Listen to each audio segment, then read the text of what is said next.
Magandang araw. So pag-uusapan natin ngayon kung bakit maraming tao ang natatakot at nagdududa every time may opportunity na dumarating sa kanila. Siyempre normal yan kasi tao tayo, nag-iisip tayo. Kaya tayo natatakot kasi baka malugi, baka walang mangyari, baka masaya ang oras mo. O lahat ng bagay na first time mong gagawin, talaga nakakaramdam ka ng takot. Unang-una, nung first time mong nag-aral, pumasok sa school, ayaw mong bumitaw sa palda ng nanay mo. Ba? Pangalawa, yung first time mo sa trabaho, kinakabahan ka rin. At yung first kiss mo, di ba? Hindi mo alam kung nganga ka ba, lalabas mo yung dila mo, o yung muso mo. First time mo eh. So lahat ng first time nakakatakot. So, kaya ma-overcome mo yan, just try.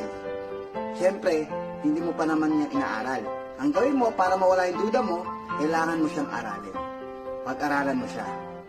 Pag-aralan mo, paano magsisimula, paano tumatakbo yan, paano kumikita dyan, lahat aralin mo.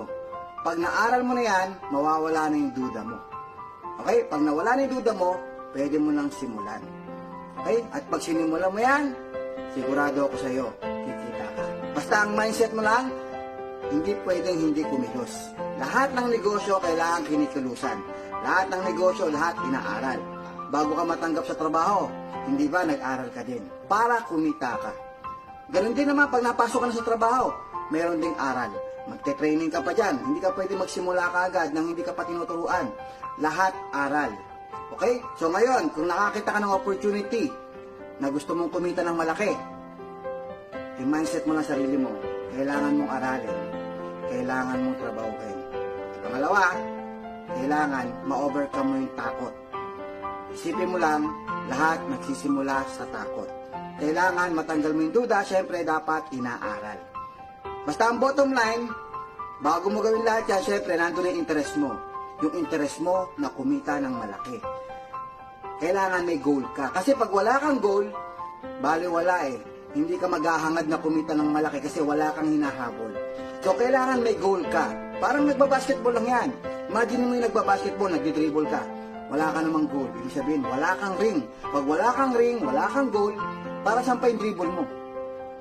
Okay, so kailangan mag-set ka ng goal. Ano ba gusto mo mangyari? 1 year from now, 2 years from now, o 10 years from now?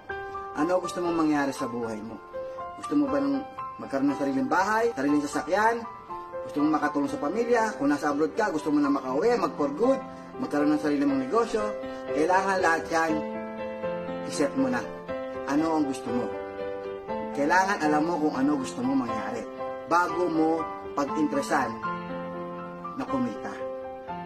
Kailangan alam mo sa mo lalagay, sa mo gagamitin, ano ang dahilan kung bakit mo gustong kumita. Pag meron ka ng goal, magsisimula ka ng maghanap. Kasi nagsimula ka ng mag-goal. So, ulitin ko, simula mo sa goal, tanggalin ang takot at duda, aralin mo, subukan mo lang, tapos actionan mo.